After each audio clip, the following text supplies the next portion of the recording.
Olá, pessoal! Como estão?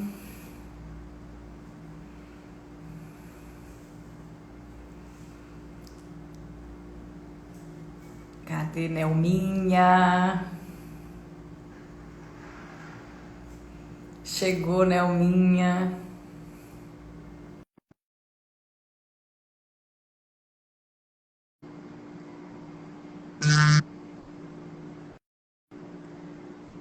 Cadê Nelminha?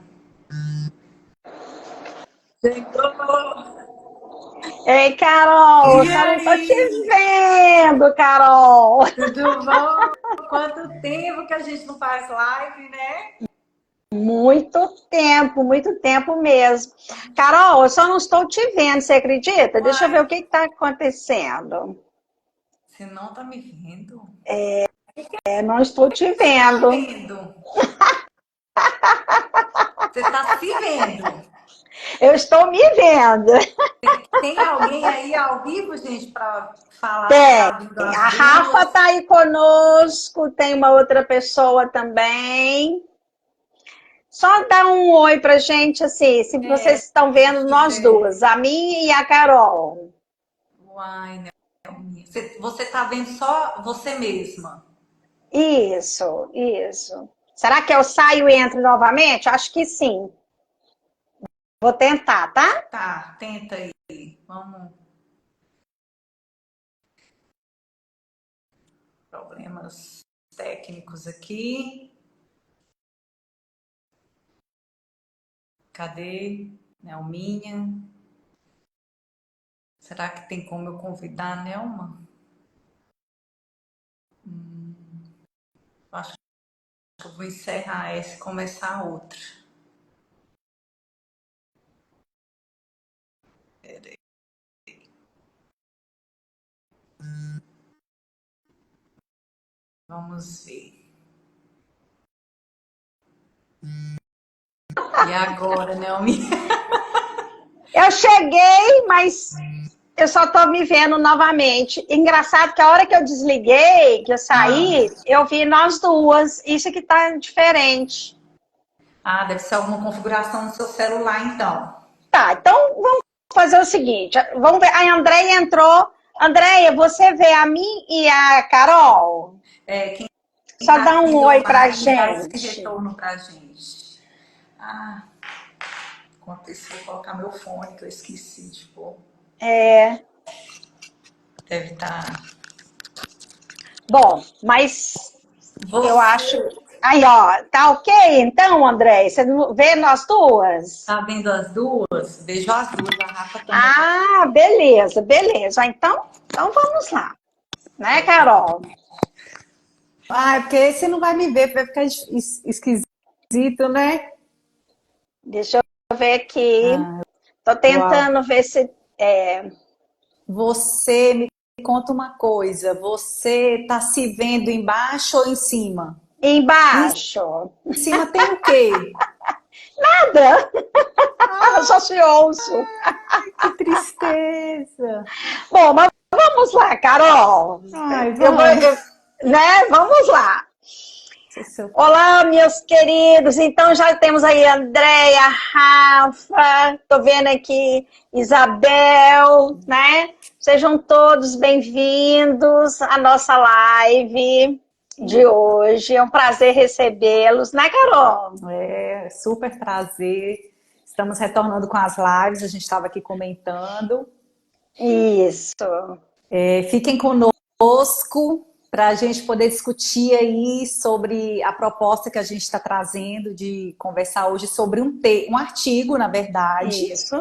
já Hum. introduzindo, e a gente trouxe uma pergunta provocativa aí, novos esquemas? Opa! Será que teremos novos esquemas, né? E para introduzir, vou fazer uma breve introdução, né, Nelminha? Eu acho Isso. importante, antes da gente ir para esses novos esquemas, vocês entenderem como que a gente chegou aqui, né? Isso.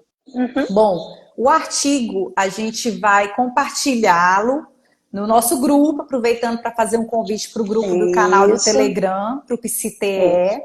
Então entrem lá que já tem material de outras lives, a gente vai compartilhar esse artigo. E o resumo também que a gente fez, porque o artigo está em inglês e a gente compartilha o material em português. Sim. Né?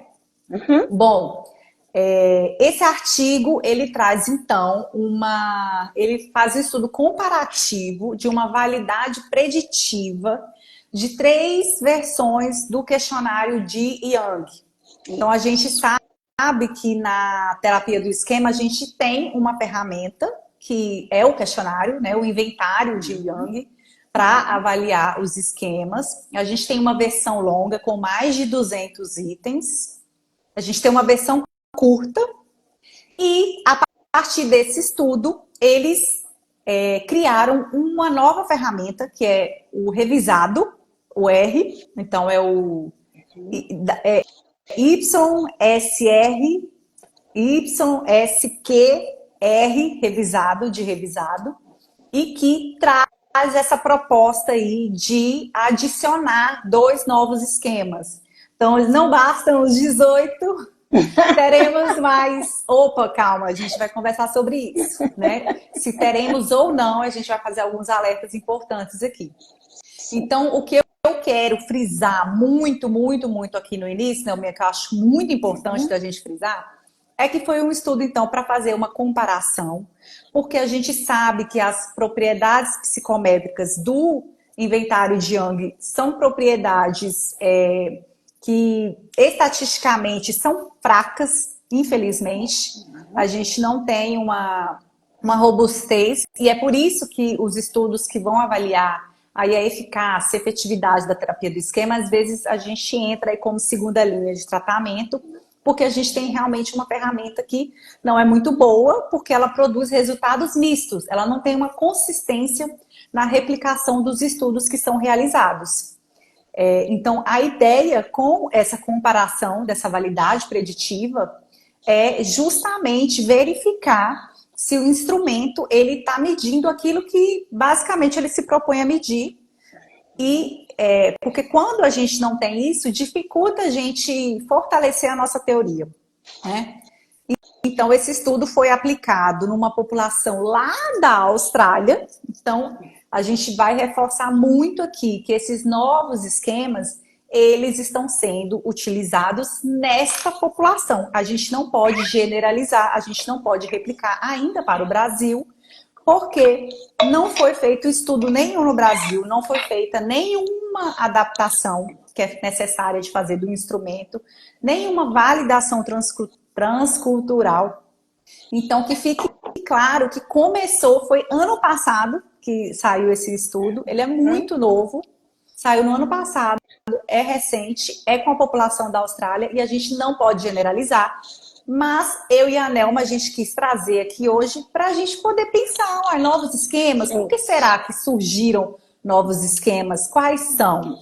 Porque pode ser que eles nos ajudem aí na nossa avaliação clínica, a ter um olhar mais diferenciado, a ter algo mais específico para os esquemas que os pacientes apresentam, né, Nelminha? É isso mesmo, é interessante, é curioso, pode nos ajudar muito na clínica, a detalhar ainda mais.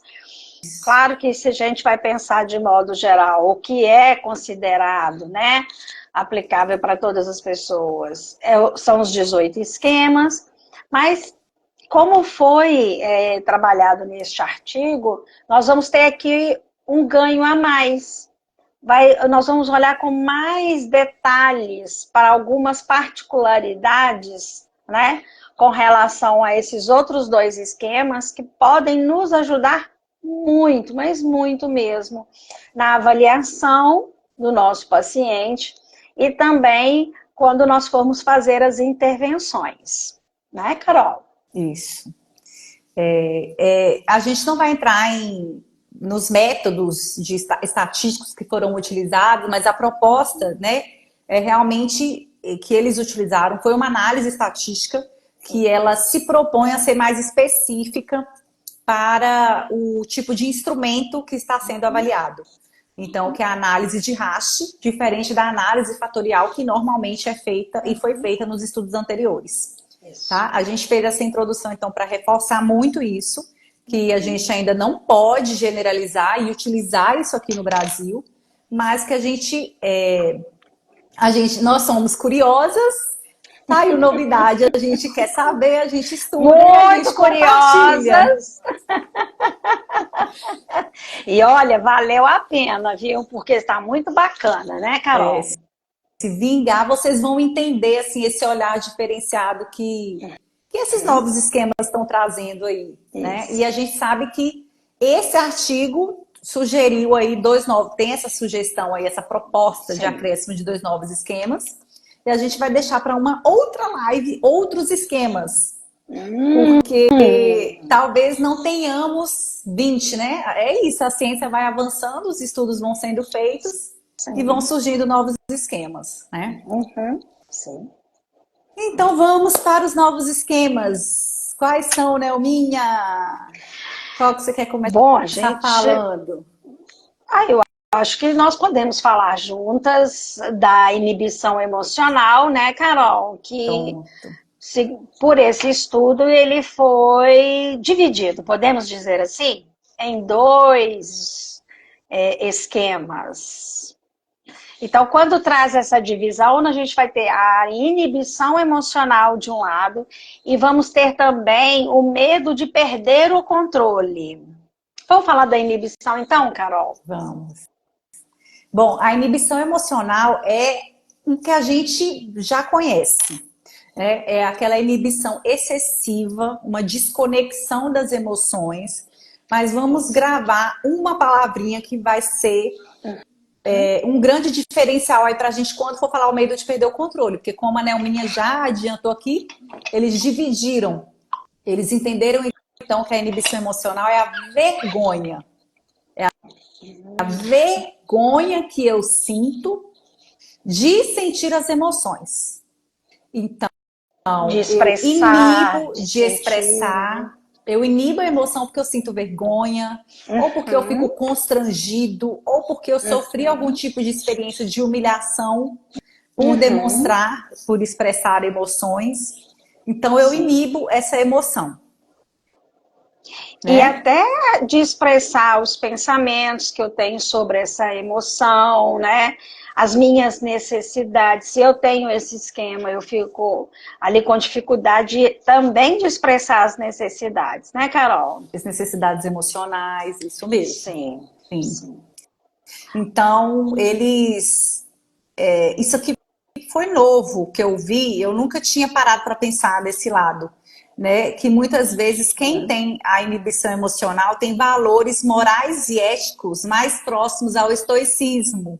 Sim. E eu estou lendo o Diário Estoico e realmente eles são muito racionais. Eles são muito racionais. Eu acho que vale a pena até pegar uma passagem aqui que me Então vamos chamou a lá. atenção, quando eles falam dessa racionalidade, que é realmente para a gente estreitar os nossos pensamentos, sermos realistas e deixar de lado as emoções. Então existe um orgulho muito grande, né, de eu não sinto nada, né? Assim, eu sou forte porque as minhas emoções não me influenciam, Eu né? sou uma pessoa racional. Eu sou uma pessoa mais racional, emoção é para os fracos, né? É tolice ser emocional, né? Sim. Eu estou E procurando vem onde é aquela que tem isso. crença, e vem aquela crença, né? Eu sou forte porque minhas emoções não me influenciam. Isso. Então a gente pode perceber assim que essa crença de que é tolice ser emocional, mostrar as emoções tem um significado de ser fraco. Então vai usar um recurso, né, de ter esse orgulho de ser uma pessoa racional.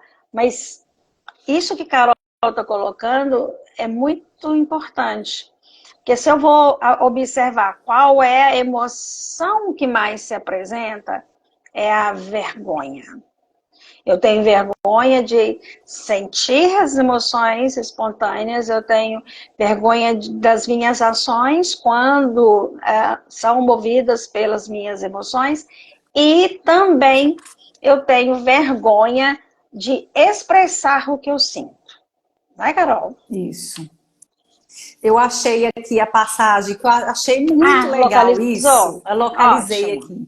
aqui. É um diário estoico e cada dia vem uma mensagem. Aí nesse dia, o título de uma mensagem era Razão em Todas as Coisas. E aí o que eles falam? Se nossa vida não for governada pela razão, é governada pelo quê, então? Pelo impulso? Pelo capricho? Pela imitação? Por um hábito impensado? E por aí vai. Né? E você vê como que a linha é racional mesmo.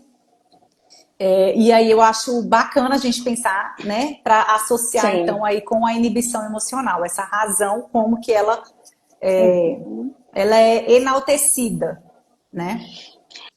E a gente vai observar que pode ter ali um contexto cultural, ou pode também ser de crianças que foram inibidas, foram cortadas ao expressar suas emoções, como se elas fossem vergonhosas, receberam um julgamento ao expressar essas emoções, como se fosse até ridículo expressar determinadas emoções em especial, porque quando a pessoa apresenta esse esquema, ela tem, assim, uma dificuldade com as emoções desagradáveis, tipo o medo, a tristeza, a raiva, mas também tem dificuldade com as emoções agradáveis, a alegria, o amor, a esperança, a gratidão.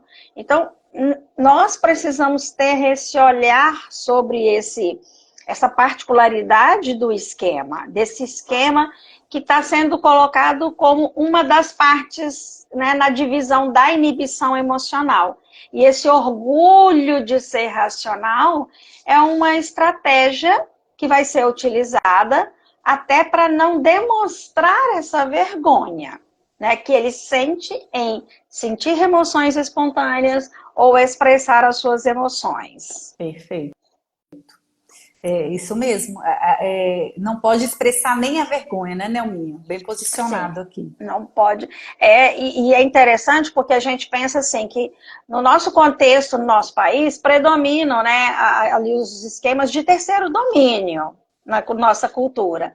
Mas nós temos muitas influências de outras culturas, né, em determinadas regiões essa influência é até mais presente, e de repente a gente pode observar, né, pessoas que não têm uma facilidade, né, um ambiente que favorece poder expressar as suas emoções.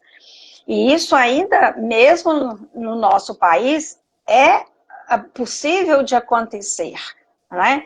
Que, de modo geral, a gente acha que nós somos muito alegres, muito convidativos e que a gente não teria essa dificuldade. Mas, na verdade, se eu tive ali um momento, né, na minha família onde eu fui inibido, eu fui cortado, eu não fui validado na expressão de emoções, ali tem um campo fértil para não atender uma necessidade de experienciar suas emoções, de espontaneidade. Né? Isso, perfeito.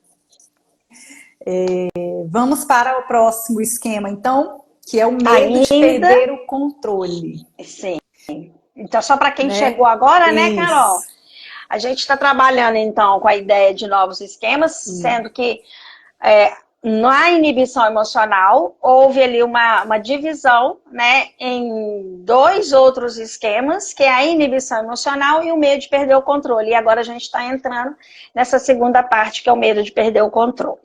Isso. E foi interessante, porque logo quando a gente começou a estudar, a gente, medo de perder o controle, será que não tem a ver com a vulnerabilidade? Mas vocês vão entender como que é diferente do esquema de vulnerabilidade, né?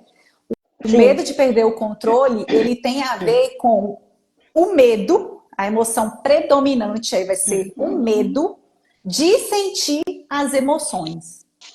Então, a pessoa, ela fica muito hipervigilante aos processos internos, ao que acontece internamente, porque ela sente um medo muito grande do que ela, porventura, vai sentir. Ela tem medo da ansiedade dela, ela tem medo de perder o controle, como o próprio nome já diz, sobre aquilo que ela sente, né? Deixa-me ver aqui. Pode falar, Nelminha. E esse medo, né? Aqui é interessante porque nós vamos ter duas emoções muito presentes. E nós estamos fazendo bem a distinção dessas emoções porque nos ajudam também na compreensão dessa divisão. Né? Se eu tenho a vergonha na inibição, digamos assim, como a emoção carro-chefe, vamos chamar assim, né? Para a gente entender. Claro que tem outras emoções ali por trás desse esquema. Mas aqui no medo de perder o controle, eu vou ter o medo e eu tenho também a preocupação, né? Então eu tenho medo de que coisas horríveis podem acontecer se eu não tiver controle das minhas emoções, das sensações que eu sinto no meu corpo. Então, essas sensações corporais, que elas vêm com medo, com ansiedade, elas trazem também um desespero para a pessoa, né? E quando ela está na frente de uma outra pessoa, ela sente ali medo, né, de se expressar o que acontece no seu mundo interno e de ser humilhada ou de ser julgada, avaliada negativamente pelo que ela sente no corpo. Então, esse é um ponto muito importante, né? Porque a gente vai ter esse medo ali, é algo interno. Porque quando a gente estava fazendo os estudos, falou, mas como que medo de perder o controle, sendo que no esquema de vulnerabilidade, eu também tenho, num dos tipos de vulnerabilidade, o medo de perder o controle. Mas aqui é algo interno. E na vulnerabilidade, eu posso estar sujeita a catástrofes externas. Nossa, vai chover muito, eu vou ter, né, um dano muito grande e eu posso realmente não me sentir muito bem ou eu ficar ameaçada porque o mundo é perigoso. Ou o medo de perder o controle, especificamente ali no esquema de vulnerabilidade, principalmente se eu tenho, né, na minha história, na minha herdabilidade, alguém que tem algum transtorno mental e eu posso, né, vir a ficar como aquela pessoa. Aqui não é bem isso. Eu tenho medo de não ter o controle sobre o que eu sinto. Não ter controle sobre as emoções. E isso traz uma desorganização interna significativa, não é? Sim. As crenças, os pressupostos centrais, então, tem muito a ver com se eu mostrar como eu realmente me sinto, causará danos. Então, muitas vezes tem a ver aí com uma origem, né, de uma criança que recebeu um julgamento muito forte. Ela foi punida porque ela expressou as emoções, ou ela seguiu algum impulso. Então, ela tem muito medo do que ela vai sentir, como que se ela vai expressar aquilo ou não. Uma outra crença que é, se eu deixar as minhas emoções fluírem, eu não vou conseguir parar. E também não consigo lidar com as minhas emoções. Sim. E aí, eu quero trazer um exemplo de pacientes com transtornos alimentares, né, Nelminha? Ótimo, ótimo, Carol, sua especialidade. Vamos lá.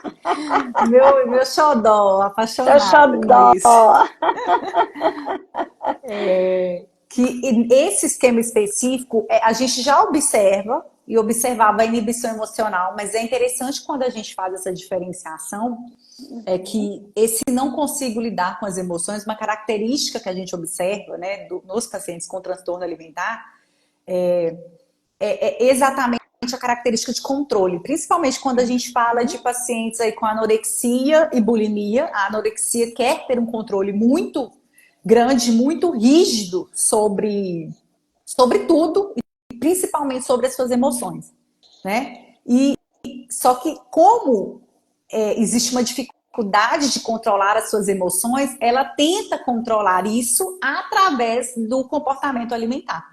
Então, se eu posso controlar o que eu vou comer ou não, é isso que eu vou controlar, porque a minha emoção eu não sei quando que ela vai vir, né? O paciente, às vezes, que está no episódio compulsivo também e que ele é tomado ali por alguma emoção, ele não consegue controlar, né? É muito esse pensamento de eu não consigo lidar com as minhas emoções e esse descontrole vai para a comida. Então, a característica de controle, ela é muito forte nesses pacientes e às vezes isso vai aparecer, esse esquema, ele vai se manifestar no comportamento alimentar, ou restringindo muito a alimentação, ou comendo aí de maneira compulsiva, né? Eu gostei muito desse exemplo que você trouxe, Carol. Eu acho que pode nos ajudar muito na compreensão, né? Se eu recebo alguém com um transtorno alimentar, e você trouxe a compulsão em específico, né? Eu acredito que a gente pode pensar que essa pessoa pode ter tido ali, dos seus cuidadores, um ambiente de não estabilidade, de não previsibilidade. Sugere um cuidador que pode alternar hora extremamente ali, né, demonstrando emoção, hora extremamente contido. Então não tem aquela previsibilidade. Essa pode ser uma das possíveis origens para esse esquema, da mesma forma que quando pode ser que um cuidador foi mais abusivo, foi mais caótico, ou também que passou ou passa, né, por questões das adições. Então, eu acho que é muito importante isso que você está colocando e a gente entender que uma das origens pode ser essa, né? Isso, Muito bom, muito bom. isso. Vamos aproveitar a Carolina, né, nos transtornos alimentares. Maravilhosa. Então, quando tem esse monitoramento excessivo sobre as emoções e sobre os impulsos, eu estou monitorando muito isso, é uma estratégia de resignação. Se eu acabo cedendo, eu deixo os meus impulsos comandarem, eu estou hipercompensando. Seria um exemplo aí de hipercompensação desse esquema no comportamento alimentar, né? Lembrando aqui que a gente está falando especificamente e que isso vai variar também de paciente para paciente, porque a gente sabe que o comportamento alimentar ele tem funções diferentes para cada pessoa. Bom, A gente trabalhou com esse exemplo, né, do comportamento isso, alimentar. para ficar um pouquinho claro aí. Sim. E agora... E uma das pessoas, né, que Carol está se baseando, que é a Susan Simpson, que ela criou, né, toda uma metodologia para trabalhar com pacientes de transtornos alimentares, e esses esquemas estão sendo muito importantes para trabalhar com pessoas com transtornos alimentares. Não só, mas é um recurso muito precioso, né, Carol? Sim.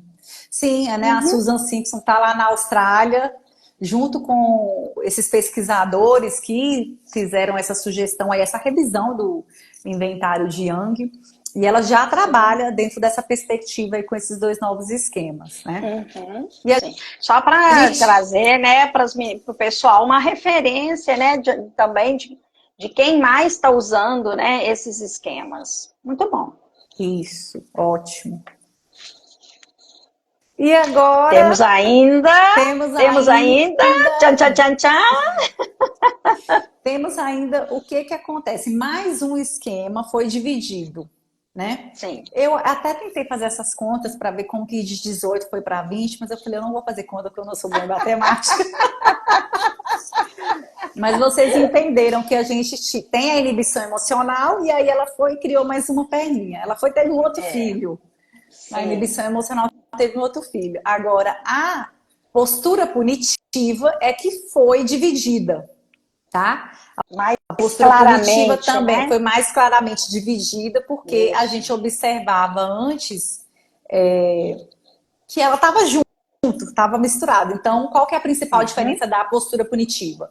É que agora existe uma divisão entre uma postura punitiva voltada para si mesmo e tem uma postura punitiva, uma punitividade para os outros.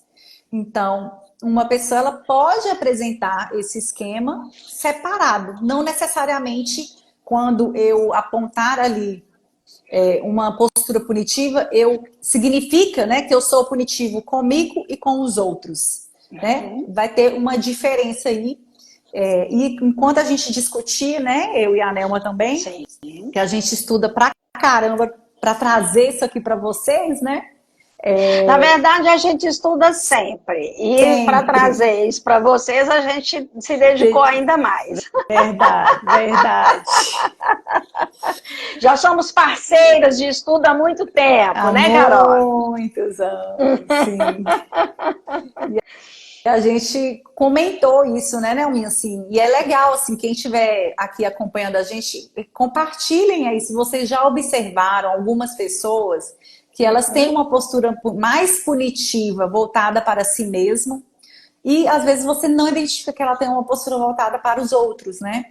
E na postura punitiva que a gente tem, pelo que a gente conhece hoje, está lá. Se eu sou comigo, eu vou ser com os outros. A ideia é que não necessariamente, né, Esse é o Nelminha? ponto principal, né, aqui. Sim. Então, a postura punitiva, ela tem a ver com eu não aceitar as imperfeições, eu não aceito as falhas, eu não perdoo os erros. Todo erro, toda falha, ela merece ser punida. E aí a grande diferença vai ser, ou eu vou dirigir isso para mim, e aí um comportamento de automutilação, ele pode entrar dentro de um comportamento que está na ativação desse esquema, ou eu vou dirigir isso ao outro, eu vou querer punir o outro, né? E a punitividade para si também tem uma autocrítica muito grande, né? É uma autocrítica rígida, dura, cruel, chega a ser cruel, né, Nelminha? Algumas pessoas com esse esquema. Sim, é tipo, eu não mereço, né? Isso porque eu mereço ser punido. Eu mereço ser punido nessa punitividade, autopunitividade, né? Eu vou ser, assim, feroz comigo mesma, né? Eu deveria ter sabido isso de uma maneira melhor, tudo culpa minha, né? Então, ali tem uma emoção que está imperando, que é a raiva. Né? Então tem uma raiva ali de fundo e eu volto com essa raiva toda para mim. E é muito importante que a gente pense que a pessoa tem dificuldade de relativizar as coisas. Fica muito inflexível, né? E eu vou fazer uma crítica, como você diz, Carol, feroz, ferrenha, né? E eu posso ter tido ali na minha infância experiências de abuso físico, abuso verbal. Então eu vou ali com essas experiências da infância, também aonde erros, né? Algum erro que eu tenha cometido, eles não foram relevados, não foram considerados pelos meus cuidadores, e também cuidadores que podem ter sido muito abusivos ou negligentes. Então, eu não tenho aquela referência da possibilidade de avaliar se isso que eu estou criticando em mim mesma, e muito comum ter um esquema de defectividade associado, né, Carol? Isso. E quando associado, eu vou voltar toda essa raiva para mim. Então, eu tenho sim uma intolerância comigo mesma, eu tenho uma raiva comigo mesma, eu não consigo me perdoar.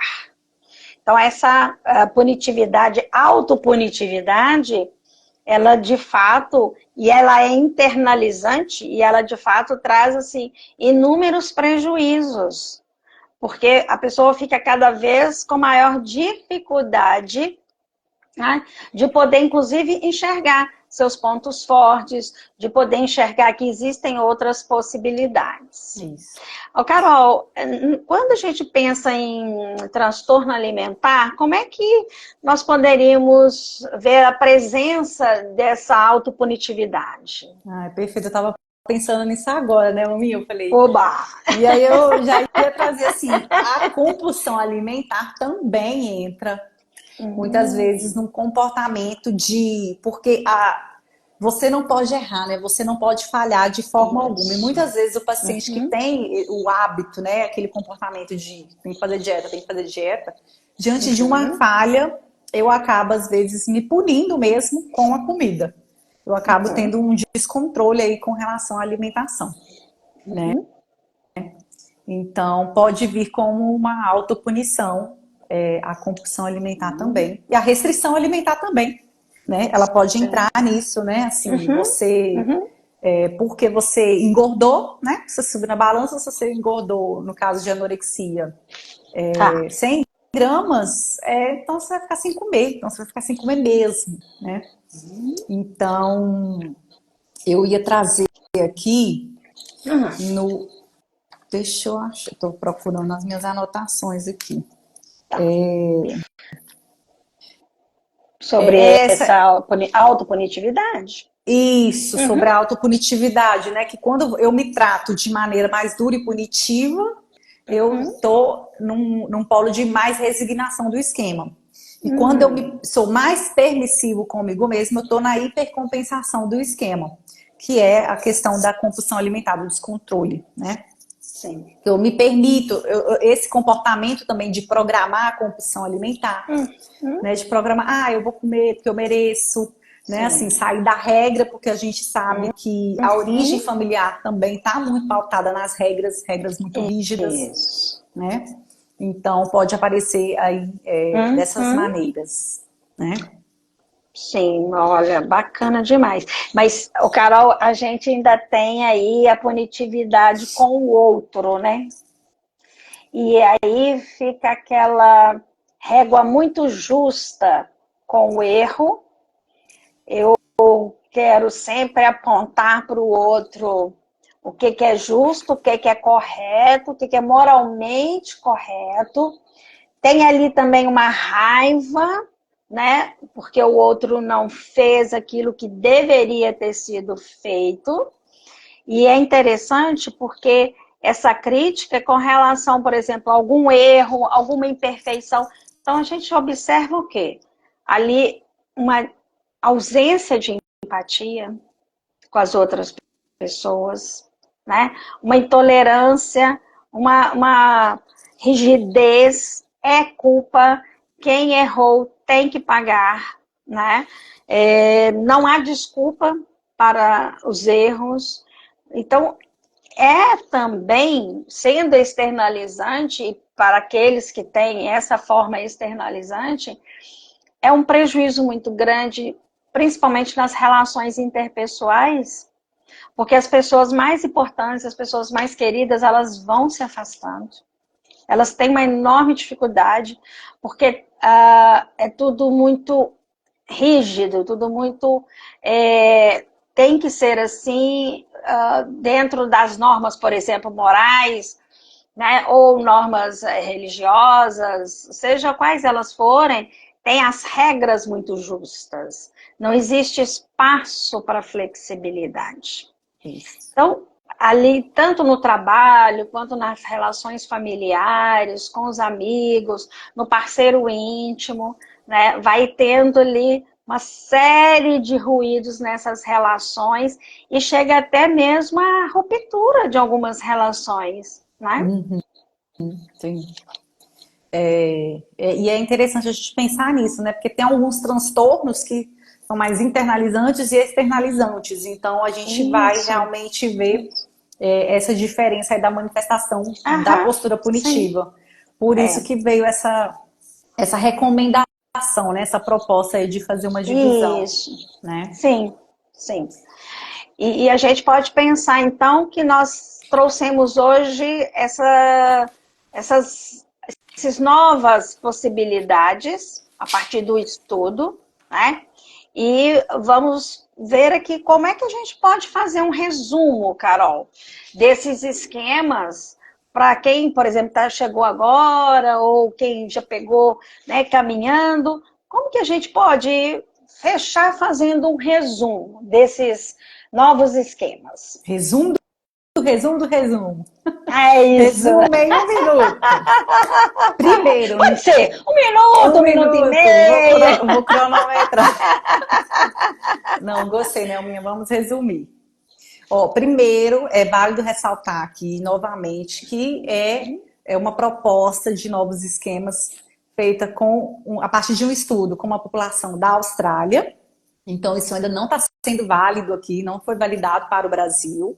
A gente não pode esquecer disso. Por favor, não saiam por aí falando Carol e Nelma falaram que tem dois novos esquemas e eu tenho que avaliar nos meus pacientes agora. Não, gente, por enquanto é uma proposta, quem sabe, futuramente, né? Existe a inclusão. O que a gente tem bem consolidado hoje são os 18 esquemas, tá? Então, dito isso, a proposta desses pesquisadores da Austrália é a gente ampliar, né? Dividir, na verdade, a inibição emocional. Então, a inibição emocional, que é essa inibição excessiva, uma vergonha de sentir as emoções. Então, vergonha, inclusive, de expressar que eu estou sentindo vergonha, seja emoções positivas, emoções negativas, né? Resumindo, a inibição emocional seria isso. Quer acrescentar alguma coisinha, Nelma? Não, tá ótimo. Tá ótimo. O medo de perder o controle, que é a maior novidade, na verdade, aí dos esquemas, eu entendi que é o medo de perder o controle. Tem a ver mesmo com um medo, a incerteza, né? É essa palavrinha que eu queria ter falado também. Existe uma incerteza muito grande sobre o que eu vou sentir, e é por isso que eu tenho muito medo do que eu vou sentir. E a pessoa, ela sente ali que ela não tem controle sobre as emoções, por isso ela sente muito medo do que ela vai sentir. Tenho medo de perder o controle quando eu sentir alguma coisa, né?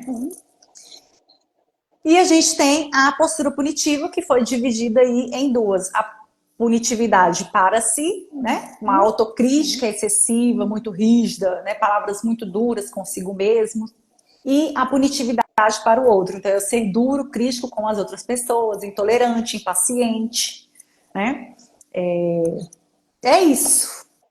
Isso tudo. Que a pessoa pode ter só a autopunitividade, ou ela pode ter os dois. Eu posso ser muito punitiva comigo e também punitiva com o outro, né, Carol? Isso, perfeito, porque também existe isso, né? Eu acho que o comum, às vezes, é a gente encontrar... Na verdade, nem dá para falar que é o comum, né, gente? Vai depender muito... A Nelminha até apontou aqui da associação de esquemas. Então, por exemplo, pessoas que têm um esquema também associado da postura punitiva com a busca de aprovação e o autossacrifício, normalmente não vai manifestar essa postura punitiva com o outro.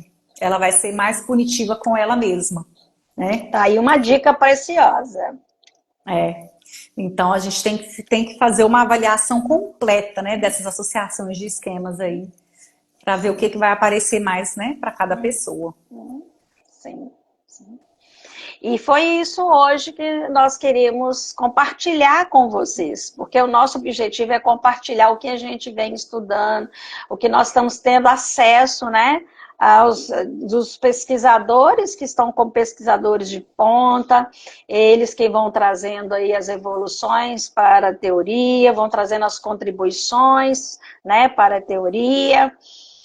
E nós, eu e Carol, temos muito prazer, né, em sentar, estudar e trazer para compartilhar com vocês. E sempre que vocês quiserem, podem estar sugerindo alguns temas, alguns tópicos que vocês tenham interesse e sempre trazer, né, as dúvidas, as contribuições. Nós gostamos muito, né, Carol? Isso mesmo, pessoal. Quero agradecer aqui a participação de vocês, quem ficou aqui até o final. Comentem depois no nosso resumo da live, o que vocês acharam. Se vocês já observaram alguma especificidade desses esquemas, né, em alguém que vocês já atenderam, ou se vocês observaram em vocês. Isso. Né?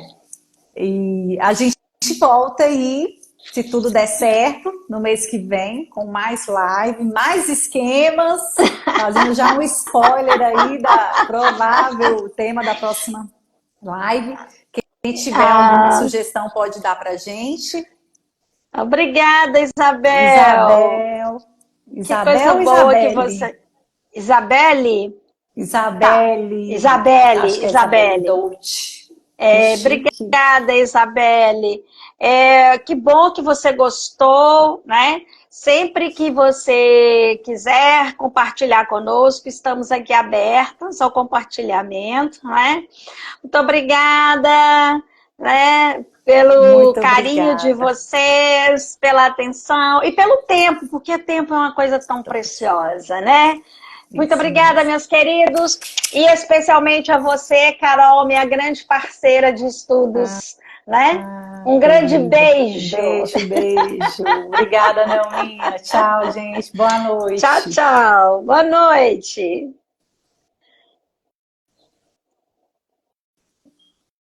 E agora, como é que encerra a live, gente?